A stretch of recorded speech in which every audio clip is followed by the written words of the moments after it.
सत श्री अकाल जी साਰਿਆਂ ਨੂੰ welcome to Sandeep Khokhar learnings. I hope ਤੁਸੀਂ ਸਾਰੇ ਠੀਕ ਠਾਕ ਹੋਵੋਗੇ। ਸੋ ਅੱਜ ਆਪਾਂ ਬੈਂਕਿੰਗ ਪਾਰਟ 2 ਸਟਾਰਟ ਕਰਨ ਜਾ ਰਹੇ ਹਾਂ ਜੀ। ਇਸ ਦੇ ਵਿੱਚ ਫਸਟ ਆਫ ਆਲ ਆਪਾਂ ਬੈਂਕਸ ਬਾਰੇ ਡਿਸਕਸ ਕਰਾਂਗੇ ਕਿ ਇੰਡੀਅਨ ਬੈਂਕਿੰਗ ਸਿਸਟਮ ਦੇ ਵਿੱਚ ਜੋ ਬੈਂਕਸ ਆ ਉਹਨਾਂ ਦੀ ਸਟਰਕਚਰਾਈਜੇਸ਼ਨ ਕਿਸ ਤਰ੍ਹਾਂ ਦੀ ਹੁੰਦੀ ਹੈ। ਸੋ ਦੇਖਦੇ ਹਾਂ ਆਪਾਂ ਬੈਂਕ ਕਿੰਨੇ ਟਾਈਪਸ ਦੇ। ਫਸਟ ਆਫ ਆਲ ਦੇਖੋ, ਜਦੋਂ ਆਪਾਂ ਬੈਂਕ ਦੀਆਂ ਟਾਈਪਸ ਦੀ ਗੱਲ ਕਰਦੇ ਹਾਂ ਤਾਂ ਫਸਟ ਆਫ ਆਲ ਹੁੰਦੇ ਆ ਸ਼ਡਿਊਲਡ ਕਮਰਸ਼ੀਅਲ ਬੈਂਕਸ, ਦੂਜੇ ਨੰਬਰ ਤੇ ਹੁੰਦੇ ਜੀ ਕੋਆਪਰੇਟਿਵ ਬੈਂਕਸ, ਤੀਜੇ ਨੰਬਰ ਤੇ ਹੈਗੇ ਨੇ ਡਿਫਰੈਂਸ਼ੀਏਟਡ ਬੈਂਕਸ ਐਂਡ ਚੌਥੇ ਨੰਬਰ ਤੇ ਆ ਜਾਂਦੇ ਨੇ ਡਿਵੈਲਪਮੈਂਟ ਬੈਂਕਸ।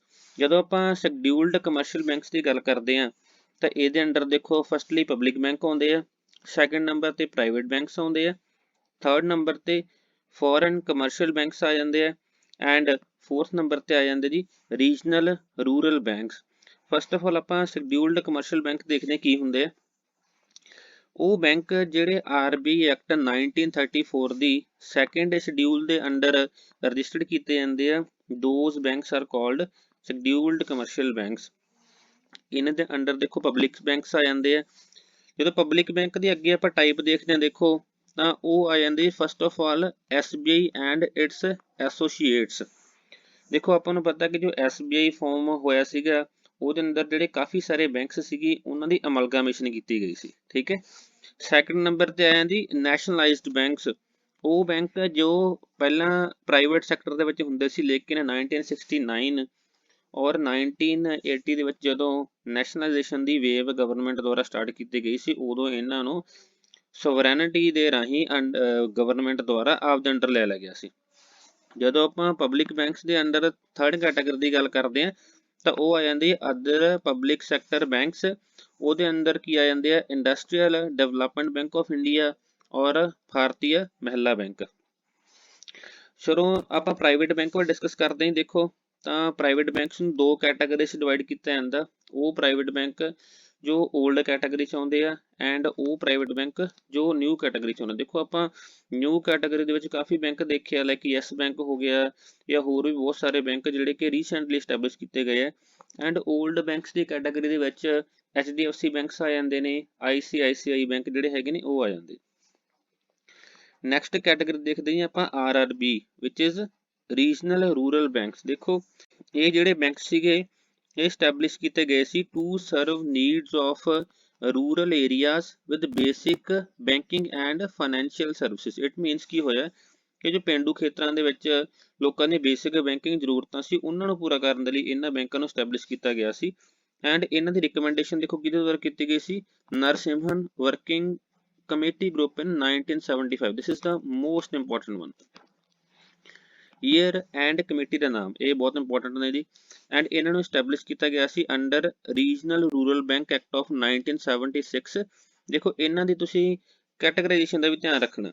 ਜਦੋਂ ਆਪਾਂ ਇਹਨਾਂ ਦੀ ਸਟਰਕਚਰਾਈਜੇਸ਼ਨ ਦੇਖਦੇ ਹਾਂ ਤਾਂ ਸੈਂਟਰਲ ਗਵਰਨਮੈਂਟ ਦਾ 50% ਸ਼ੇਅਰ ਹੁੰਦਾ ਇਹਨਾਂ ਦੇ ਵਿੱਚ, ਸਟੇਟ ਗਵਰਨਮੈਂਟ ਦਾ 15% ਸ਼ੇਅਰ ਹੁੰਦਾ ਐਂਡ ਜਿਹੜਾ ਬੈਂਕ ਇਹਨਾਂ ਨੂੰ ਸਟੈਬਲਿਸ਼ ਕਰ ਰਿਹਾ ਦੇਖੋ ਇੱਕ ਵੱਡੀ ਐਂਟੀਟੀ ਹੋਊਗੀ, ਉਸ ਵੱਡੀ ਐਂਟੀਟੀ ਦੇ ਦੁਆਰਾ ਜਿਹੜੇ ਰੀਜਨਲ ਰੂਰਲ ਬੈਂਕਸ ਆ ਉਹ ਸਟੈਬਲਿਸ਼ ਕੀਤੇ ਜਾਂਦੇ ਆ। ਸੋ ਜੋ ਸਪਾਂਸਰ ਬੈਂਕ ਹੋਊਗਾ ਉਹਦਾ 35% ਸ਼ੇਅਰ ਹੁੰਦਾ।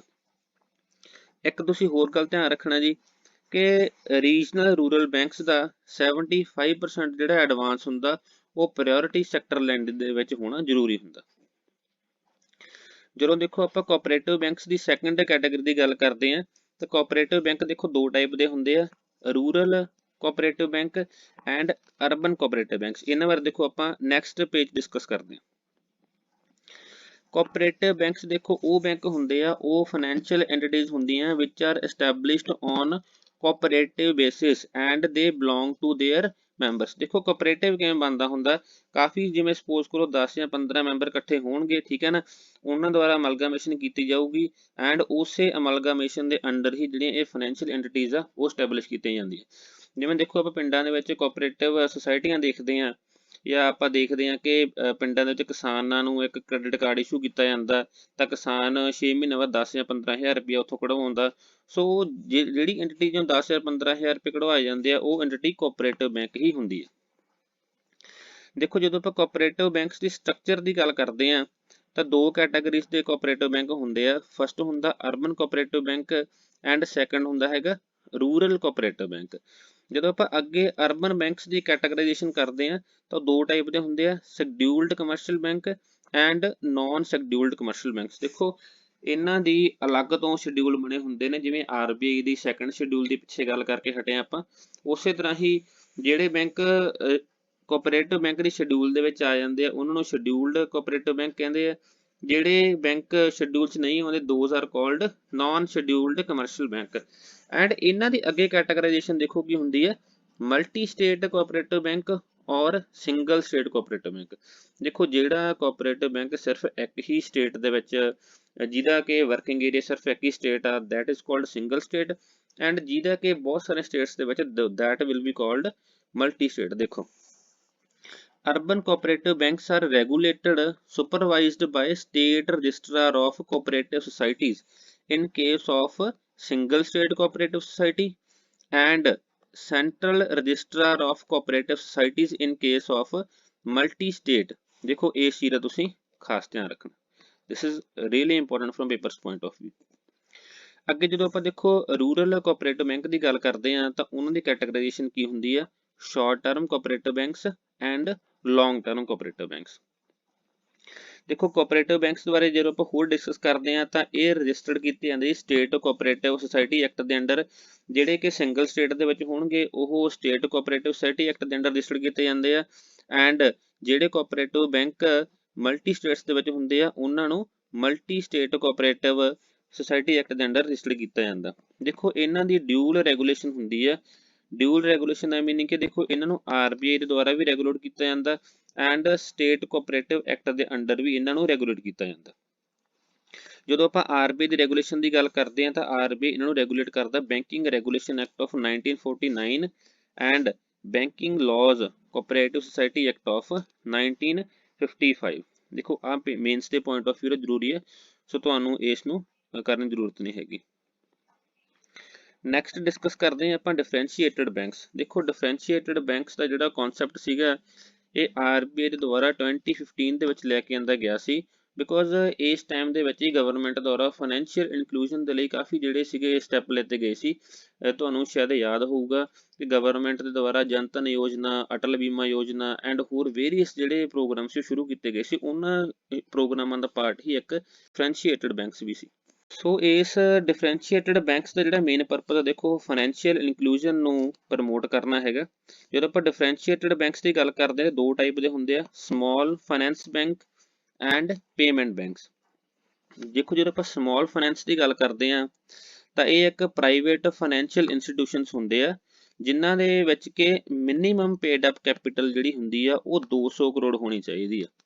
ਦੇਖੋ ਇੱਥੇ ਪੇਡ ਅਪ ਇਕੁਇਟੀ ਕੈਪੀਟਲ ਦਾ ਮੀਨਿੰਗ ਕੀ ਆ, ਦੇਖੋ ਦੋ ਟਾਈਪ ਦੇ ਇੰਸਟਰੂਮੈਂਟਸ ਹੁੰਦੇ ਆ, ਇੱਕ ਇੰਸਟਰੂਮੈਂਟ ਇਕੁਇਟੀ ਹੁੰਦਾ, ਇੱਕ ਇੰਸਟਰੂਮੈਂਟ ਡੈਟ ਹੁੰਦਾ। ਇਹਨਾਂ ਨੂੰ ਆਪਾਂ ਆਉਣ ਵਾਲੇ ਵੀਡੀਓਜ਼ ਡਿਸਕਸ ਕਰਾਂਗੇ ਇਹਨਾਂ ਦੋਨਾਂ ਡਿਫਰੈਂਸ ਕੀ ਹੁੰਦਾ। ਹੁਣ ਦੇਖੋ ਪੇਡ ਅਪ ਦਾ ਮੀਨਿੰਗ ਕੀ ਹੈ, ਪੇਡ ਅਪ ਦਾ ਮੀਨਿੰਗ ਇਹ ਹੋਇਆ ਕਿ ਜਿਹੜੇ ਸ਼ੇਅਰ ਹੋਲਡਰਸ ਨੇ ਸਮਾਲ ਫਾਈਨੈਂਸ ਬੈਂਕ ਦੇ ਸ਼ੇਅਰ ਖਰੀਦੇ ਆ ਉਹਨਾਂ ਦੁਆਰਾ ਪੇਡ ਅਪ ਜਿਹੜੇ ਹੈਗੇ ਪੈਸੇ ਉਹ ਕਿੰਨੇ ਆ। ਸੋ ਜਿੰਨੇ ਪੈਸੇ ਸ਼ੇਅਰ ਹੋਲਡਰ ਤੋਂ ਦਿੱਤੇ ਗਏ ਆ ਉਹ 200 ਕਰੋੜ ਹੋਣੇ ਹੀ ਹੋਣੇ ਚਾਹੀਦੇ। It is not restricted to any region, it means ਕਿਸੇ ਵੀ ਰੀਜਨ ਦੇ ਵਿੱਚ ਦੇਖੋ ਐਸਟੈਬਲਿਸ਼ ਕੀਤੇ ਜਾ ਸਕਦੇ, ਲੇਕਿਨ ਇੱਕ ਸ਼ਰਤ ਹੁੰਦੀ ਹੈ 25% ਜਿਹੜੀਆਂ ਇਹਦੀਆਂ ਬ੍ਰਾਂਚਸ ਆ ਉਹ ਅਨਬੈਂਕਡ ਏਰੀਆ 'ਚ ਹੋਣਾ ਚਾਹੀਦੀਆਂ, ਉਹ ਏਰੀਆ ਜਿਨ੍ਹਾਂ ਦੇ ਵਿੱਚ ਪਹਿਲਾਂ ਜਿਹੜੀ ਬੈਂਕਿੰਗ ਸਹੂਲਤਾਂ ਅਵੇਲੇਬਲ ਨਹੀਂ ਹੈਗੀਆਂ। ਇਹਨਾਂ ਦਾ 75% ਜਿਹੜਾ ਲੋਨ ਆ ਦੇਖੋ ਉਹ ਪ੍ਰਾਇਓਰਿਟੀ ਸੈਕਟਰ ਲੈਂਡਿੰਗ ਦੇ ਵਿੱਚ ਹੋਣਾ ਚਾਹੀਦਾ। ਇਹਨਾਂ ਨੂੰ ਆਰਬੀਆਈ ਦੀਆਂ ਰੈਗੂਲੇਸ਼ਨਸ ਦਾ ਵੀ ਧਿਆਨ ਰੱਖਣਾ ਪੈਣਾ। ਦੇਖੋ ਕੈਸ਼ ਰਿਜ਼ਰਵ ਰੇਸ਼ੋ ਵੀ ਇਹਨਾਂ ਨੂੰ ਰੱਖਣੀ ਪੈਂਦੀ ਹੈ, ਸਟੈਟਿਊਟਰੀ ਲਿਕੁਇਡਿਟੀ ਰੇਸ਼ੋ ਵੀ ਇਹਨਾਂ ਨੂੰ ਰੱਖਣੀ ਪੈਂਦੀ ਹੈ। ਇਹਨਾਂ ਦੀ ਘੱਟੋ ਘੱਟ 50% ਜਿਹੜਾ ਲੋਨ ਪੋਰਟਫੋਲੀਓ ਆ ਉਹ 25 ਲੱਖ ਤੱਕ ਹੋਣਾ ਚਾਹੀਦਾ। ਇਟ ਮੀਨਸ ਕਿ 25 ਲੱਖ ਤੋਂ ਜ਼ਿਆਦਾ ਲੋਨ ਇਹ ਨਹੀਂ ਦੇ ਸਕਦੇ for 50%। And transition to universal bank not automatic, it means ਕਿ ਦੇਖੋ ਯੂਨੀਵਰਸਲ ਦਾ ਮੀਨਿੰਗ ਕੀ ਹੋਇਆ, ਲਾਈਕ ਜਿਵੇਂ HDFC ਹੋ ਗਿਆ, ICICI ਹੋ ਗਿਆ, ਉਹਨਾਂ ਨੂੰ ਆਪਾਂ ਯੂਨੀਵਰਸਲ ਬੈਂਕ ਕਹਿ ਸਕਦੇ ਹਾਂ। ਜਿਹੜੇ ਸਮਾਲ ਫਾਈਨੈਂਸ ਬੈਂਕ ਆ ਇਹ ਵੀ ਅੱਗੇ ਜਾ ਕੇ ਵੱਡੀਆਂ ਬੈਂਕਾਂ ਦੇ ਵਿੱਚ ਚੇਂਜ ਜ਼ਰੂਰ ਹੋ ਸਕਦੇ ਆ। ਐਂਡ ਇੱਕ ਚੀਜ਼ ਆ ਤੁਸੀਂ ਧਿਆਨ ਰੱਖਣੀ ਹੈ, promoters minimum initial contribution to equity capital at least 40% for first 5 years। It means ਕਿ ਜਿਹੜਾ ਮੇਨ ਪਰਸਨ ਹੈਗਾ ਉਹਦੀ ਘੱਟੋ ਘੱਟ 40% ਕੰਟਰੀਬਿਊਸ਼ਨ ਪਹਿਲੇ 5 ਸਾਲਾਂ ਦੇ ਵਿੱਚ ਹੋਣੀ ਜ਼ਰੂਰੀ ਹੈ। ਐਂਡ एक गल होर तुसीं ध्यान रखनी विच इज रियली इंपॉर्टेंट कि इन्हां नूं रिकमेंड किया गया सी नचिकेत मोर कमेटी द्वारा। This is most important. Next गल करते हैं जी आपां पेमेंट बैंक्स के बारे। देखो पेमेंट बैंक भी एक समॉल कैटेगरी के बैंक आ जाते हैं। इन्हों देखो एस्टैबलिश कौन कर सकता? नॉन बैंकिंग फाइनेंस कंपनी, कोई मोबाइल कंपनीज लाइक एयरटेल ने पेमेंट बैंक एस्टैबलिश किया होया, या पेटीएम ने भी अपना जिहड़ा हैगा वो पेमेंट बैंक जिहड़ा एस्टैबलिश किया होया हैगा, ठीक है। एंड इन्हों रजिस्टर्ड किया जाता अंडर कंपनी एक्ट 2013 एंड इन्हों देखो लाइसेंस दिता जाता हैगा बैंकिंग रेगूलेशन एक्ट के अंदर। This is the important one, both are important one. देखो इन्हां दे विच मैक्सिमम 1 लाख का डिपोजिट आप जमा करवा सकते हैं। जो भी एयरटेल पेमेंट बैंक हैगा उहदे च 1 लाख तो ज़्यादा डिपोजिट नहीं हो सकता। ये ATM कार्ड इशू कर सकते हैं, डेबिट कार्ड इशू कर सकते हैं, लेकिन ये क्रेडिट कार्ड इशू नहीं कर सकते। इट मीनस कि ये लोन नहीं दे सकते। एंड ये दूजे बैंकों के बैंकिंग कोरस्पोंडेंट का काम कर सकते। देखो cross border remittance NRI deposit ये एक्सैप्ट नहीं कर सकते। कोई लैंडिंग देखो नहीं कर सकते, इस बारे पहले डिस्कस कर चुके हैं आप। एंड इन्हों CRR एंड SLR ਨੂੰ मेनटेन करना ही पैंदा। 75% of its demand deposit balance in SLR eligible government securities with maturity up to 1 year. This is the most important one. It means कि देखो 75% ਜਿਹੜਾ ਇਹਨਾਂ ਦਾ ਡਿਮਾਂਡ ਡਿਪੋਜ਼ਿਟ ਬੈਲੈਂਸ ਆ ਉਹ SLR एलिजिबल सिक्योरिटीज ਦੇ ਵਿੱਚ ਜ਼ਰੂਰ ਹੋਣਾ ਚਾਹੀਦਾ। ਦੇਖੋ ਆਪਾਂ CRR SLR ਟਰਮਸ ਕਾਫੀ ਵਾਰ ਡਿਸਕਸ ਕੀਤੀਆਂ ਨੇ, ਇਹਨਾਂ ਨੂੰ ਆਉਣ ਵਾਲੀ ਸਲਾਈਡ ਦੇ ਵਿੱਚ ਮੈਂ ਹੋਰ ਬਰੀਕੀ ਨਾਲ ਤੁਹਾਨੂੰ ਸਮਝਾਉਂਗਾ। एंड 25% ऑफ ਜਿਹੜਾ ਇਹਨਾਂ ਦਾ ਦੇਖੋ ਡਿਪੋਜ਼ਿਟ ਹੈਗਾ ਉਹ ਅਦਰ ਸ਼ੈਡਿਊਲਡ ਕਮਰਸ਼ੀਅਲ ਬੈਂਕਸ ਦੇ ਕੋਲ ਹੋਣਾ ਚਾਹੀਦਾ। एक देखो आज तुसीं कॉन्सैप्ट ध्यान दे विच रखना on tap banking licence facility. ਇਹਦੇ ਅੰਡਰ ਕੀ ਹੁੰਦਾ ਦੇਖੋ RBI accept application for universal bank at any time and granting license throughout the year। ਦੇਖੋ ਇਟ ਮੀਨਸ ਕੀ ਹੈਗਾ ਕਿ ਸਾਲ ਦੇ ਕਿਸੇ ਵੀ ਟਾਈਮ ਤੁਸੀਂ ਲਾਇਸੈਂਸ ਲਈ ਅਪਲਾਈ ਕਰ ਸਕਦੇ ਹੋ ਤਾਂ RBI ਉਸ ਚੀਜ਼ ਦਾ ਜਵਾਬ ਤੁਹਾਨੂੰ ਜ਼ਰੂਰ ਦਊਗਾ। ਨੈਕਸਟ ਹੈਗਾ ਜੀ ਮਾਈਕਰੋ ਫਾਈਨੈਂਸ ਇੰਸਟੀਚਿਊਟ। ਦੇਖੋ ਆਪਾਂ ਪਿੰਡਾਂ ਦੇ ਵਿੱਚ ਦੇਖਿਆ ਕਿ ਲੇਡੀਜ਼ ਜਿਹੜੀਆਂ ਹੈਗੀਆਂ ਉਹ ਹਫਤੇ ਬਾਅਦ 100 ਰੁਪਇਆ 200 ਰੁਪਇਆ ਕਿਸੇ ਲੋਨ ਦੀ ਕਿਸ਼ਤ ਭਰਦੀਆਂ ਹੁੰਦੀਆਂ। ਐਂਡ ਕਿਸੇ ਛੋਟੀ ਜਿਹੀ ਕੰਪਨੀ ਤੋਂ ਕੋਈ ਪਰਸਨ ਆਉਂਦਾ ਜਿਹੜੇ ਉਹਨਾਂ ਨੂੰ 20 ਜਾਂ 30 ਹਜ਼ਾਰ ਰੁਪਏ ਦੇ ਲੋਨ ਦੇ ਕੇ ਆਉਂਦੇ ਆ। ਸੋ ਉਹਨੂੰ ਆਪਾਂ ਪ੍ਰੋਫੈਸ਼ਨਲ ਟਰਮ ਵਿੱਚ ਮਾਈਕਰੋ ਫਾਈਨੈਂਸ ਕਹਿੰਦੇ ਹੁੰਦੇ। ਦੇਖੋ ਠੀਕ ਹੈ ਨਾ। ਸੋ ਮਾਈਕਰੋ ਫਾਈਨੈਂਸ ਦਾ ਫਾਦਰ ਦੇਖੋ ਮੁਹੰਮਦ ਯੂਨਸ ਨੇ, ਜਿਨ੍ਹਾਂ ਨੂੰ ਕਿ ਦੇਖੋ ਨੋਬਲ ਪ੍ਰਾਈਜ਼ ਵੀ ਮਿਲ ਚੁੱਕਿਆ। ਐਂਡ ਇਹ ਬੰਗਲਾਦੇਸ਼ ਤੋਂ ਬਿਲੋਂਗ ਕਰਦੇ ਆ। ਸੋ ਪੇਪਰ ਦੇ ਪੁਆਇੰਟ ਆਫ ਵਿਊ ਤੋਂ ਆਪਾਂ ਨੂੰ ਇੰਨੀ ਇੱਕ ਗੱਲ ਹੀ ਇੰਪੋਰਟੈਂਟ ਹੈ। सो नैक्सट है जी NBFCs। इट मीनस के non banking finance company. So non banking finance company एक वो कंपनी होंगी है which is engaged in business of loans advances. देखो लोन भी दिंदी है, एडवांस भी दिंदी है, लेकिन जो बैंक का एक पर्टिकुलर काम होंदा डिपॉजिट वो काम ये NBFCs नहीं करती हैगी। देखो ये शेयर्स हो गए, स्टॉक्स हो गए, बॉन्ड्स हो गए जो गवर्नमेंट ऑफ इंडिया या कोई लोकल अथॉरिटी या किसी भी कंपनी द्वारा इशू किए जाते हैं उन्होंने खरीददी है। ठीक है ना। सो इन्हां नूं देखो रजिस्टर्ड किया जाता है कंपनीज एक्ट ऑफ 1956 और काफ़ी जिहड़ियां NBFCs आ उन्हां नूं कंपनी एक्ट 2013 के अंडर भी रजिस्टर्ड किया जाता है। देखो डिमांड डिपॉजिट ये एक्सैप्ट नहीं कर सकदियां। काफ़ी टाइप के देखो NBFCs होंदियां लाइक हाउसिंग फाइनेंस कंपनीज आ जांदियां, स्टॉक एक्सचेंज कंपनीज आ जांदियां, वेंचर कैपिटल फंड्स आ जांदे आ, निधि कंपनीज आ जांदियां, इंश्योरेंस कंपनीज आ जाती है। इट मीनस काफ़ी टाइप दी NBFCs ਜਿਹੜੀਆਂ ਹੈਗੀਆਂ ਇੰਡੀਆ ਦੇ ਵਿੱਚ ਪਾਈਆਂ ਜਾਂਦੀਆਂ। NBFCs देखो डिपॉजिट इंश्योरेंस फैसिलिटी के अंडर कवर नहीं होंदियां। डिपॉजिट इंश्योरेंस फैसिलिटी देखो की है जिहदे अंडर आप डिस्कस किया सी कि 5 लाख तक जिहड़ा अपना डिपॉजिट होगा वो इंश्योर हुंदा। कोई SLR एंड CRR की कंपलसन देखो इन्हां नूं नहीं हुंदी। ये जिहड़ियां कंपनीज हुंदियां ये प्राइमरी और सैकेंडरी एक्टिविटीज़ दे विच पार्टिसिपेट नहीं कर सकदियां। प्राइमरी और सैकेंडरी एक्टिविटीज़ की होंदियां वो आपां नैक्सट वीडियो दे विच जो आपां money market and capital market discuss करांगे उदों आपां करांगे। ये कोई डेबिट कार्ड देखो इशू नहीं कर सकदियां, can not issue debit cards. And इन्हां नूं देखो RBI वालों रेगूलेट किया जाता अंडर RBI एक्ट ऑफ 1934। एक गल तुसीं होर देखो इंपॉर्टेंट है जो तुसीं पेपर के पॉइंट ऑफ व्यू याद रखनी है, दैट इज़ सिस्टैमिक इंपॉर्टेंट NBFCs। वो NBFCs जिन्हां दा साइज 500 करोड़ या उस तो ज़्यादा वो इस कैटागरी के अंडर आ जाती है। ਸੋ ਆਹ ਤੁਹਾਡੇ ਪੇਪਰ ਦੇ ਪੁਆਇੰਟ ਆਫ View ਤੋਂ ਇੰਪੋਰਟੈਂਟ ਨਹੀਂ ਹੈਗਾ। ਨੈਕਸਟ ਆਪਾਂ ਹੁਣ ਡਿਸਕਸ ਕਰਦੇ ਹਾਂ ਜੀ ਮਨੀ ਸਪਲਾਈ ਦੇ ਟੌਪਿਕ ਬਾਰੇ।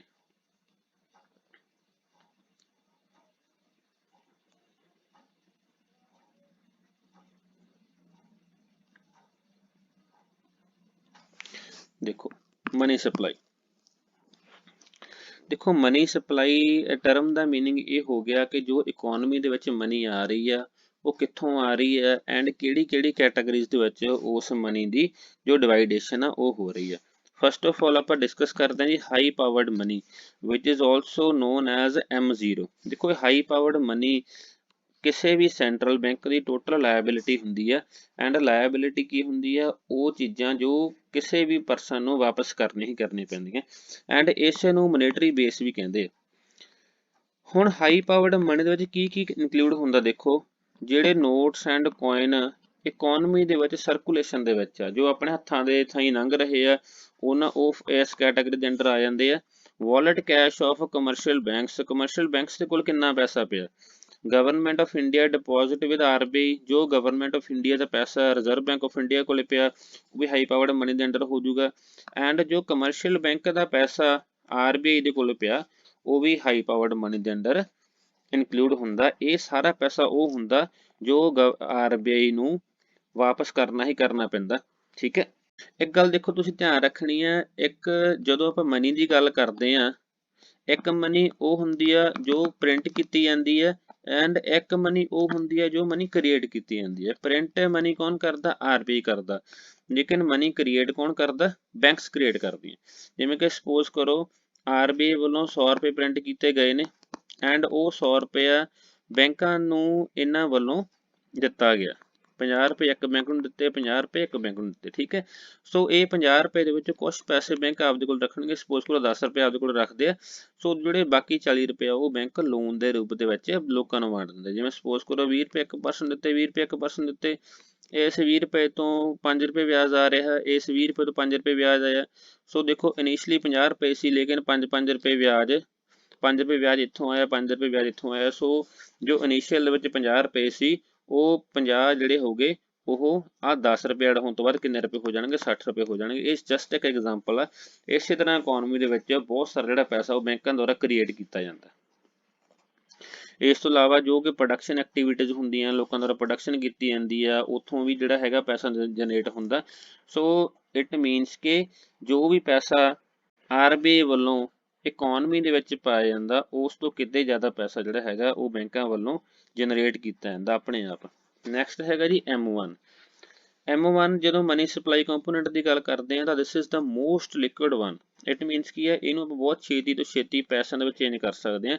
ਇਹਦੇ ਕੰਪੋਨੈਂਟਸ ਦੇਖੋ ਕੀ ਹੁੰਦੇ ਆ, ਕਰੰਸੀ ਵਿਦ ਦਾ ਪਬਲਿਕ, ਜੋ ਪੈਸਾ ਲੋਕਾਂ ਦੇ ਕੋਲੇ ਆ, demand deposit with the banks, ਉਹ ਡਿਪੋਜ਼ਿਟਸ ਜਿਹੜੇ ਔਨ ਡਿਮਾਂਡ ਬੈਂਕਾਂ ਨੂੰ ਦੇਣੇ ਪੈਣਗੇ and other deposits with RBI। Other deposits ਵਿੱਚ ਕੀ ਸ਼ਾਮਲ ਹੋਊਗਾ, quasi government deposits, it means ਕਿ ਅਰਧ ਸਰਕਾਰੀ ਇੰਸਟੀਟਿਊਸ਼ਨਸ ਦੇ ਜੋ RBI ਦੇ ਕੋਲ ਡਿਪੋਜ਼ਿਟ ਪਏ ਆ ਉਹ ਵਾਲੇ, ਗਵਰਨਮੈਂਟ ਡਿਪੋਜ਼ਿਟ ਜੋ RBI ਦੇ ਕੋਲੇ ਪਏ ਆ and international agencies like world bank ਹੋ ਗਿਆ ਜਾਂ IMF ਹੋ ਗਿਆ ਜਾਂ ਸਾਰਕ ਹੋ ਗਿਆ ਜਾਂ ਐਨੀ ਅਦਰ ਇੰਸਟੀਟਿਊਸ਼ਨ ਜਿਨ੍ਹਾਂ ਦਾ ਪੈਸਾ ਕਿ RBI ਦੇ ਕੋਲ ਪਿਆ। ਨੈਕਸਟ ਹੈਗਾ ਜੀ M2 ਕੰਪੋਨੈਂਟ ਦੇ ਵਿੱਚ M1 ਕੰਪੋਨੈਂਟ ਦਾ ਸ਼ਾਮਲ ਹੁੰਦਾ ਹੀ ਹੁੰਦਾ ਹੈਗਾ, ਪਲੱਸ ਇਹਦੇ ਵਿੱਚ ਹੋਰ ਕੀ ਸ਼ਾਮਲ ਹੋਊਗਾ, ਸੇਵਿੰਗ ਡਿਪੋਜ਼ਿਟਸ ਵਿਦ ਪੋਸਟ ਆਫਿਸਿਸ। ਦੇਖੋ ਆਪਾਂ ਨੂੰ ਪਤਾ ਕਿ ਪੋਸਟ ਆਫਿਸ ਦੇ ਵਿੱਚ ਵੀ ਜਿਹੜਾ ਪੈਸਾ ਹੈਗਾ ਉਹ ਜਮ੍ਹਾਂ ਕਰਵਾਇਆ ਜਾਂਦਾ। ਸੋ ਪੋਸਟ ਆਫਿਸ ਤੇ ਜਿਹੜੇ ਸੇਵਿੰਗ ਡਿਪੋਜ਼ਿਟਸ ਹੋਣਗੇ ਉਹ M2 ਕੰਪੋਨੈਂਟ ਵਿੱਚ ਸ਼ਾਮਲ ਹੋਣਗੇ। ਨੈਕਸਟ ਹੈਗਾ ਜੀ M3 ਕੰਪੋਨੈਂਟ ਦੇ ਵਿੱਚ M2 ਸ਼ਾਮਲ ਹੋਊਗਾ plus net time deposits with commercial banks. ਦੇਖੋ ਟਾਈਮ ਡਿਪੋਜ਼ਿਟਸ ਬਾਰੇ ਮੈਂ ਤੁਹਾਨੂੰ ਪਹਿਲਾਂ ਹੀ ਸਮਝਾ ਦਿੱਤਾ ਸੀ। ਜੋ ਨੈਟ ਵਰਡ ਦਾ ਮੀਨਿੰਗ ਕੀ ਆ, ਕੁਝ ਪੈਸਾ ਇਸ ਤਰ੍ਹਾਂ ਦਾ ਹੋਊਗਾ ਜੋ ਕਮਰਸ਼ੀਅਲ ਬੈਂਕਸ ਨੇ ਲੋਕਾਂ ਨੂੰ ਦੇਣਾ ਐਂਡ ਕੁਝ ਪੈਸਾ ਇਸ ਤਰ੍ਹਾਂ ਦਾ ਹੋਊਗਾ ਜੋ ਲੋਕਾਂ ਨੇ ਕਮਰਸ਼ੀਅਲ ਬੈਂਕਸ ਨੂੰ ਦੇਣਾ, ਜੋ ਇਹਨਾਂ ਦਾ ਡਿਫਰੈਂਸ ਹੋਊਗਾ ਦੈਟ ਇਜ਼ ਕਾਲਡ ਨੈਟ। ਸੋ ਜਦੋਂ ਵੀ ਆਪਾਂ ਇਕਨੋਮੀ ਦੇ ਵਿੱਚ ਮਨੀ ਸਪਲਾਈ ਦੀ ਗੱਲ ਕਰਦੇ ਹਾਂ ਦੇਖੋ ਤਾਂ ਉਹਦਾ ਮੀਨਿੰਗ M3 ਹੁੰਦਾ। ਜਨਰਲੀ ਇਸ ਚੀਜ਼ ਨੂੰ ਆਪਾਂ M3 ਨੂੰ ਮਨੀ ਸਪਲਾਈ ਕਹਿੰਦੇ। ਨੈਕਸਟ ਐਂਡ ਲਾਸਟ ਹੈਗਾ ਜੀ M4 ਦਾ ਮੀਨਿੰਗ ਹੈ M3 plus total deposits with the post office organizations। total the meaning ਕਿ ਦੇਖੋ every kind ਦੇ deposits like time deposits ਵੀ ਇਹਦੇ ਵਿੱਚ ਸ਼ਾਮਲ ਹੋ ਜਾਂਦੇ ਆ and recurring deposits and other type of deposit ਜਿਹੜੇ ਹੈਗੇ ਆ ਉਹ ਵੀ ਇਹਦੇ ਅੰਡਰ ਕੰਸੀਡਰ ਕੀਤੇ ਜਾਂਦੇ ਆ। ਸੋ ਇੱਕ ਦੋ ਕਨਸੈਪਟ ਤੁਸੀਂ ਹੋਰ ਧਿਆਨ ਦੇ ਵਿੱਚ ਰੱਖਣੇ ਆ ਜੀ, narrow money and broad money. ਦੇਖੋ ਨੈਟ ਦਾ ਮੀਨਿੰਗ ਕੀ ਹੁੰਦਾ, ਕੋਈ ਉਹ ਚੀਜ਼ ਜੋ ਤੰਗ ਹੁੰਦੀ ਹੈ, ਬ੍ਰੌਡ ਦਾ ਮੀਨਿੰਗ ਕੀ ਹੁੰਦਾ, ਉਹ ਚੀਜ਼ ਜੋ ਬਹੁਤ ਵਾਈਡ ਹੁੰਦੀ ਹੈ। ਸੋ M1 ਤੇ M2 ਜਿਹੜੇ ਕੰਪੋਨੈਂਟ ਆ ਉਹ ਨੈਰੋ ਮਨੀ ਦੇ ਅੰਡਰ ਸ਼ਾਮਲ ਕੀਤੇ ਜਾਂਦੇ ਆ, and M3 and M4 component ਜਿਹੜੇ ਹੈਗੇ ਆ ਉਹ ਬ੍ਰੌਡ ਮਨੀ ਦੇ ਅੰਡਰ ਸ਼ਾਮਲ ਕੀਤੇ ਜਾਂਦੇ ਆ। ਇੱਕ ਕੁਝ ਕੁ ਜਿਹੜੀਆਂ ਟਰਮਸ ਦੇਖੋ ਧਿਆਨ ਚ ਰੱਖਣੇ ਤੁਸੀਂ, ਕਰੰਸੀ ਡਿਪੋਜ਼ਿਟ ਰੇਸ਼ੋ। ਦੇਖੋ ਹੁਣ ਦੇ ਦੌਰ ਦੇ ਵਿੱਚ ਤਾਂ ਲੋਕਾਂ ਦੇ ਜਿਹੜੇ ਬੈਂਕਿੰਗ ਹੈਬਿਟਸ ਉਹ ਕਾਫੀ ਇੰਪਰੂਵ ਹੋ ਚੁੱਕੀਆਂ, ਲੇਕਿਨ ਪਹਿਲਾਂ ਵਾਲੇ ਟਾਈਮ ਦੇ ਵਿੱਚ ਕੀ ਸੀਗਾ, ਲੋਕ ਜ਼ਿਆਦਾ ਨਕਦੀ ਆਪਦੇ ਕੋਲ ਰੱਖਣਾ ਬਹੁਤ ਪਸੰਦ ਕਰਦੇ ਹੁੰਦੇ ਸੀ। ਸੋ ਕਰੰਸੀ ਡਿਪੋਜ਼ਿਟ ਰੇਸ਼ੋ ਦਾ ਮੀਨਿੰਗ ਕੀ ਹੈ ਜੀ, ਇੱਕ ਰੇਸ਼ੋ ਹੁੰਦੀ ਹੈ which is currency in circulation over deposit in banks. ਜਿਵੇਂ ਸਪੋਜ਼ ਕਰੋ ਟੋਟਲ 1000 ਰੁਪਏ, ਠੀਕ ਹੈ, 1000 ਰੁਪਏ ਦੇ ਵਿੱਚ ਬੈਂਕਾਂ ਕੋਲ ਡਿਪੋਜ਼ਿਟ 500 ਰੁਪਏ ਰੱਖਿਆ ਜਾਂਦਾ, ਐਂਡ 500 ਰੁਪਏ ਜਿਹੜਾ ਹੈਗਾ ਲੋਕਾਂ ਨਾਲ ਜੇਬਾਂ ਦੇ ਵਿੱਚ ਹੁੰਦਾ। ਸੋ ਜਦੋਂ ਆਪਾਂ ਇਹਦੀ ਰੇਸ਼ੋ ਕੱਢ ਕੇ ਦੇਖਦੇ ਰੇਸ਼ੋ ਕੀ ਆਊਗੀ, ਰੇਸ਼ੋ 1 ਆਊਗੀ। ਜਦੋਂ ਇਹ ਰੇਸ਼ੋ ਲੈਸ ਦੈਨ 1 ਹੋਊਗੀ ਤਾਂ ਮੋਰ ਮਨੀ ਵਿਲ ਗੈਟ ਮਲਟੀਪਲਾਈਡ। ਦੇਖੋ ਇਹਦਾ ਮੀਨਿੰਗ ਕੀ ਹੈ, ਦੇਖੋ ਸਪੋਜ਼ ਕਰੋ ਕਿਸੇ ਇਕੋਨਮੀ ਦੇ ਵਿੱਚ ਟੋਟਲ 1000 ਰੁਪੀਸ ਨੇ, ਇਨ 'ਚ 800 ਰੁਪਇਆ ਬੈਂਕ ਕੋਲ ਡਿਪੋਜ਼ਿਟਸ ਦੇ ਵਿੱਚ ਆ ਐਂਡ 200 ਰੁਪਇਆ ਸਰਕੂਲੇਸ਼ਨ ਦੇ ਵਿੱਚ ਆ। ਜਦੋਂ ਦੇਖੋ ਜ਼ਿਆਦਾ ਪੈਸਾ ਡਿਪੋਜ਼ਿਟਸ ਦੇ ਵਿੱਚ ਬੈਂਕਾਂ ਦੇ ਕੋਲ ਹੋਊਗਾ ਤਾਂ ਬੈਂਕਾਂ ਦੇ ਕੋਲ ਆਪਸ਼ਨ ਹੋਊਗੀ ਜ਼ਿਆਦਾ ਤੋਂ ਜ਼ਿਆਦਾ ਲੋਨ ਦੇਣ ਦੀ। ਸੋ ਜਿੰਨਾ ਜ਼ਿਆਦਾ ਤੋਂ ਜ਼ਿਆਦਾ ਲੋਨ ਦਿੱਤਾ ਜਾਊਗਾ ਉਨੀ ਜ਼ਿਆਦਾ ਤੋਂ ਜ਼ਿਆਦਾ ਜਿਹੜੀ ਮਨੀ ਆ ਉਹ ਕ੍ਰੀਏਟ ਕੀਤੀ ਜਾਊਗੀ। ਇਟ ਮੀਨਸ ਕਿ ਜ਼ਿਆਦਾ ਤੋਂ ਜ਼ਿਆਦਾ ਮਨੀ ਜਿਹੜੀ ਹੈਗੀ ਆ ਉਹ ਮਲਟੀਪਲਾਈ ਹੋਊਗੀ। ਨੈਕਸਟ ਆ ਗਿਆ ਜੀ reserve deposit ratio. Reserve deposit ratio ਕਿਹਦੇ ਇਕੁਅਲ ਹੁੰਦੀ ਹੈ, ਰਿਜ਼ਰਵ ਹਿਲਡ ਓਵਰ ਟੋਟਲ ਡਿਪੋਜ਼ਿਟਸ। ਦੇਖੋ ਇਹਦਾ ਮੀਨਿੰਗ ਕੀ ਹੈ, ਜੇਕਰ ਕਿਸੇ ਬੈਂਕ ਦੇ ਕੋਲ ਦੇਖੋ 100 ਰੁਪਏ ਆ ਤਾਂ ਉਸ 100 ਰੁਪਏ ਦੇ ਵਿੱਚੋਂ ਕਾਫੀ ਜਿਹੜਾ ਪੈਸਾ ਹੈਗਾ ਬੈਂਕ ਨੂੰ ਆਪਦੇ ਕੋਲ ਰੱਖਣਾ ਹੀ ਰੱਖਣਾ ਪੈਂਦਾ, ਲਾਈਕ CRR ਦੇ ਰੂਪ ਚ ਰੱਖਣਾ ਪੈਂਦਾ, SLR ਦੇ ਰੂਪ ਚ ਰੱਖਣਾ ਪੈਂਦਾ। CRR ਐਂਡ SLR ਬਾਰੇ ਆਪਾਂ ਨੈਕਸਟ ਸਲਾਈਡ ਡਿਸਕਸ ਕਰਾਂਗੇ। ਜਿਵੇਂ CRR ਦੇ ਰੂਪ ਚ ਬੈਂਕ ਨੂੰ 10 ਰੁਪਏ ਰੱਖਣੇ ਪੈ ਰਹੇ ਆ, SLR ਦੇ ਰੂਪ ਚ 20 ਰੁਪਏ ਰੱਖਣੇ ਪੈ ਰਹੇ ਆ, ਐਂਡ ਅਦਰ ਕੈਪੀਟਲ ਐਡਿਕੁਏਸੀ ਰੇਸ਼ੋ ਦੇ ਰੂਪ ਚ 10 ਰੁਪਏ ਰੱਖਣੇ ਪੈ ਰਹੇ ਆ। ਇਟ ਮੀਨਸ ਕਿ 40 ਰੁਪਏ ਦਾ ਬੈਂਕ ਦੇ ਬੰਨੇ ਗਏ, ਇਹ ਪੈਸਾ ਬੈਂਕ ਕਿਸੇ ਨੂੰ ਲੋਨ ਨਹੀਂ ਦੇ ਸਕਦਾ, ਤਾਂ ਬੈਂਕ ਕੋਲੇ ਕਿੰਨੇ ਬਾਕੀ ਪੈਸੇ ਬਚ ਗਏ, ਸਿਰਫ 60 ਰੁਪਏ ਬਚ ਗਏ। ਸੋ ਜਿੰਨੇ ਰਿਜ਼ਰਵ ਘੱਟ ਤੋਂ ਘੱਟ ਹੋਣਗੇ ਉਨੀ ਹੀ ਜਿਹੜੀ ਜ਼ਿਆਦਾ ਤੋਂ ਜ਼ਿਆਦਾ ਲੋਨ ਕ੍ਰੀਏਸ਼ਨ ਹੋਊਗੀ, ਉਨੀ ਜ਼ਿਆਦਾ ਤੋਂ ਜ਼ਿਆਦਾ ਮਨੀ ਮਲਟੀਪਲਾਈ ਹੋਊਗੀ। ਐਂਡ ਮਨੀ ਮਲਟੀਪਲਾਈ ਕਿਹਦੇ ਇਕੁਅਲ ਹੁੰਦਾ ਵੀ ਯਾਦ ਰੱਖਣਾ, ਦੇਖੋ ਤੁਸੀਂ 1 plus CDR over CDR plus RDR. Next one is the monetary policy. This is the most important topic from papers point of view. ਦੇਖੋ ਮੋਨੇਟਰੀ ਪਾਲਿਸੀ ਇੱਕ RBI ਦੀ ਪਾਲਿਸੀ ਹੁੰਦੀ ਹੈ ਜਿਹਦੇ ਥਰੂ RBI ਇਨਫਲੇਸ਼ਨ ਨੂੰ ਕੰਟਰੋਲ ਕਰਦੀ ਹੈ, and ਇਸ ਪਾਲਿਸੀ ਨੂੰ ਇੰਡੀਆ ਦੇ ਵਿੱਚ ਉਰਜਿਤ ਪਟੇਲ ਕਮੇਟੀ ਦੀ ਰਿਕਮੈਂਡੇਸ਼ਨ ਦੁਆਰਾ ਲੈ ਕੇ ਆਂਦਾ ਗਿਆ ਸੀ। This is the most important one, and world ਦੀ ਫਸਟ ਕੰਟਰੀ ਜਿਹਨੇ ਇਨਫਲੇਸ਼ਨ ਟਾਰਗੇਟਿੰਗ ਦੇ ਲਈ ਮੋਨੇਟਰੀ ਪਾਲਿਸੀ ਨੂੰ ਅਡਾਪਟ ਕੀਤਾ ਸੀ, that was New Zealand. Monetary policy ਦੇ ਅੰਡਰ ਦੇਖੋ ਜੋ ਮੇਨ ਵਰਕਿੰਗ ਹੁੰਦੀ ਆ ਉਹ ਮੋਨੇਟਰੀ ਪਾਲਿਸੀ ਕਮੇਟੀ ਦੀ ਹੁੰਦੀ ਹੈ। ਜੋ ਸੈਂਟਰਲ ਗਵਰਨਮੈਂਟ ਹੁੰਦੀ ਹੈ ਦੇਖੋ ਉਹ ਇਨਫਲੇਸ਼ਨ ਟਾਰਗੇਟ ਨੂੰ ਡਿਸਾਈਡ ਕਰਦੀ ਹੈ RBI ਦੇ ਨਾਲ ਕੰਸਲਟੇਸ਼ਨ ਤੋਂ ਬਾਅਦ, ਐਂਡ ਇਹ ਟਾਰਗੇਟਿੰਗ ਦੀ ਜਿਹੜੀ ਡਿਸਾਈਡ ਕੀਤੀ ਜਾਂਦੀ ਹੈ ਉਹ ਹਰੇਕ 4 ਸਾਲ ਬਾਅਦ ਕੀਤੀ ਜਾਂਦੀ ਹੈ। ਜੇਕਰ RBI ਦੇਖੋ ਆਪਦੇ ਟਾਰਗੇਟ ਨੂੰ ਅਚੀਵ ਕਰਨ ਵਿੱਚ ਅਨਸਕਸੈਸਫੁਲ ਰਹਿੰਦੀ ਆ, ਲਾਈਕ ਜਿਵੇਂ ਪ੍ਰੈਜ਼ੈਂਟਲੀ 4% ਟਾਰਗੇਟ ਚੱਲ ਰਿਹਾ, ਜੇਕਰ 2% ਤੋਂ ਜ਼ਿਆਦਾ ਹੋ ਜਾਂਦੀ ਹੈ, ਇਟ ਮੀਨਸ ਜੇਕਰ ਇਨਫਲੇਸ਼ਨ 6% ਤੋਂ ਜ਼ਿਆਦਾ ਹੁੰਦੀ ਹੈ ਜਾਂ 2% ਤੋਂ ਘੱਟ ਹੁੰਦੀ ਹੈ, ਇਟ ਮੀਨਸ ਕਿ 4 ਚ 2% ਮਾਈਨਸ ਕੀਤੇ ਕਿੰਨਾ ਹੋ ਗਿਆ 2%। ਜੇਕਰ ਇਨਫਲੇਸ਼ਨ 6% ਤੋਂ ਜ਼ਿਆਦਾ ਹੋਊਗੀ ਜਾਂ 2% ਤੋਂ ਘੱਟ ਹੋਊਗੀ ਫॉर ਕੰਟੀਨਿਊਸਲੀ 3 ਕੁਆਟਰਸ, ਤਾਂ RBI ਨੂੰ ਗਵਰਨਮੈਂਟ ਨੂੰ ਐਕਸਪਲੇਨੇਸ਼ਨ ਦੇਣੀ ਪੈਂਦੀ ਹੈ। ਜਿਹੜੀ ਮੋਨੇਟਰੀ ਪਾਲਿਸੀ ਦੇਖੋ ਰਿਪੋਰਟ ਹੁੰਦੀ ਹੈ ਉਹ ਹਰੇਕ 6 ਮਹੀਨੇ ਬਾਅਦ ਜਿਹੜੀ ਹੈਗੀ ਪਬਲਿਸ਼ ਕੀਤੀ ਜਾਂਦੀ ਹੈ, ਠੀਕ ਹੈ। ਮੋਨੇਟਰੀ ਪਾਲਿਸੀ ਦੀ ਜਦੋਂ ਆਪਾਂ ਕੰਪੋਜੀਸ਼ਨ ਦੀ ਗੱਲ ਕਰਦੇ ਹਾਂ ਤਾਂ ਇਹਦੇ ਦੇਖੋ ਟੋਟਲ 6 ਮੈਂਬਰ ਹੁੰਦੇ ਆ, ਐਂਡ ਅੰਡਰ RBI ਇਹਦੀ ਕੰਸਟੀਟਿਊਸ਼ਨ ਹੁੰਦੀ ਹੈ। ਇਹਦੇ 6 ਦੇ ਵਿੱਚੋਂ 3 ਮੈਂਬਰ ਗਵਰਨਮੈਂਟ ਆਫ ਇੰਡੀਆ ਵੱਲੋਂ ਹੁੰਦੇ ਆ ਐਂਡ 3 ਮੈਂਬਰ RBI ਦੇ ਵੱਲੋਂ ਹੁੰਦੇ ਆ। ਜਿਹੜੇ RBI ਦੇ ਵੱਲੋਂ ਮੈਂਬਰ ਹੁੰਦੇ ਆ ਉਹਨਾਂ ਦੇ ਵਿੱਚੋਂ ਇੱਕ ਗਵਰਨਰ ਦੇਖੋ ਐਕਸ ਅਫੀਸ਼ੀਓ ਚੇਅਰਮੈਨ ਹੁੰਦਾ, ਸੈਕੰਡ ਡਿਪਟੀ ਗਵਰਨਰ ਹੁੰਦਾ, ਐਂਡ ਥਰਡ ਵਨ ਹੁੰਦਾ ਜੀ RBI ਦਾ ਕੋਈ ਆਫੀਸਰ। ਜਦੋਂ ਆਪਾਂ ਕੋਰਮ ਦੀ ਗੱਲ ਕਰਦੇ ਹਾਂ, ਕੋਰਮ ਦਾ ਮੀਨਿੰਗ ਕਿ ਮੀਟਿੰਗ ਨੂੰ ਚੱਲਦਾ ਰੱਖਣ ਵਾਸਤੇ ਜਾਂ ਕਿਸੇ ਮੀਟਿੰਗ ਨੂੰ ਚਲਾਉਣ ਵਾਸਤੇ ਕਿੰਨੇ ਮੈਂਬਰ ਚਾਹੀਦੇ, ਤਾਂ ਐਟਲੀਸਟ 4 ਮੈਂਬਰਸ ਇਹਦੇ ਹੋਣੇ ਚਾਹੀਦੇ ਆ। ਇਸ ਮੋਨੇਟਰੀ ਪਾਲਿਸੀ ਕਮੇਟੀ ਨੂੰ ਦੇਖੋ ਐਟਲੀਸਟ 4 ਵਾਰ ਤਾਂ ਮਿਲਣਾ ਹੀ ਮਿਲਣਾ ਪੈਂਦਾ ਹੁੰਦਾ, ਇਹਦੇ ਵਿੱਚ ਗਵਰਨਰ ਦੀ ਦੇਖੋ ਕਾਸਟਿੰਗ ਵੋਟ ਹੁੰਦੀ ਹੈ। ਇਟ ਮੀਨਸ ਕੀ ਹੈ, ਕਿਸੇ ਮੁੱਦੇ ਤੇ ਜਿਵੇਂ ਸਪੋਜ਼ ਕਰੋ 3 ਵੋਟਾਂ ਹਾਂ ਦੇ ਵਿੱਚ ਹੋ ਗਈਆਂ ਐਂਡ 3 ਵੋਟਾਂ ਨਾ ਦੇ ਵਿੱਚ ਹੋ ਗਈਆਂ, ਤਾਂ ਇੱਥੇ ਜਿਹੜਾ ਗਵਰਨਰ ਹੋਊਗਾ ਉਹਦੀ ਕਾਸਟਿੰਗ ਵੋਟ ਹੋਊਗੀ, ਜਾਂ ਤਾਂ ਉਹ ਹਾਂ ਦੇ ਵਿੱਚ ਵੋਟ ਪਾ ਕੇ 4-3 ਦੇ ਨਾਲ ਫੈਸਲੇ ਨੂੰ ਜਿਤਾਊਗਾ, ਜਾਂ ਉਹ ਨਾ ਦੇ ਵਿੱਚ ਵੋਟ ਪਾ ਕੇ 3-4 ਨਾਲ ਫੈਸਲੇ ਨੂੰ ਹਰਾਊਗਾ। ਡਿਸੀਜਨ ਦੇਖੋ ਮੈਜੋਰਿਟੀ ਦੇ ਬੇਸ ਤੇ ਹੁੰਦਾ ਜੀ, ਐਂਡ ਜੋ ਵੀ ਮੋਨੇਟਰੀ ਪਾਲਿਸੀ ਦਾ ਡਿਸੀਜਨ ਹੁੰਦਾ ਉਹ ਗਵਰਨਮੈਂਟ ਦੇ ਉੱਪਰ ਕੀ ਹੁੰਦਾ, ਬਾਈਂਡਿੰਗ ਹੁੰਦਾ। ਸੋ ਅੱਗੇ ਹੈਗਾ ਜੀ RBI policy the stance and RBI ਦੇ ਜੋ ਕਾਫੀ ਜਿਹੜੇ ਮੈਜ਼ਰ ਹੁੰਦੇ ਆ, ਜਿਨ੍ਹਾਂ ਨੂੰ ਕਿ ਆਪਾਂ ਨੈਕਸਟ ਵੀਡੀਓ ਦੇ ਵਿੱਚ ਡਿਸਕਸ ਕਰਾਂਗੇ। ਸੋ ਜੇਕਰ ਤੁਹਾਨੂੰ ਇਹ ਵੀਡੀਓ ਚੰਗੀ ਲੱਗੀ ਤਾਂ ਲਾਈਕ ਕਰੋ, ਸ਼ੇਅਰ ਕਰੋ, ਐਂਡ ਜੇਕਰ ਤੁਹਾਡੇ ਡਾਊਟ ਨੇ ਤਾਂ ਜ਼ਰੂਰ ਕਮੈਂਟ ਵੀ ਕਰੋ। ਐਂਡ ਐਂਡ ਦੇ ਵਿੱਚ ਇਹੀ ਕਹਿਣਾ ਚਾਹੂੰਗਾ ਜੀ, ਸਿੱਖਦੇ ਰਹੋ, ਸਿਖਾਉਂਦੇ ਰਹੋ ਐਂਡ ਅੱਗੇ ਵਧਦੇ ਰਹੋ। Thank you.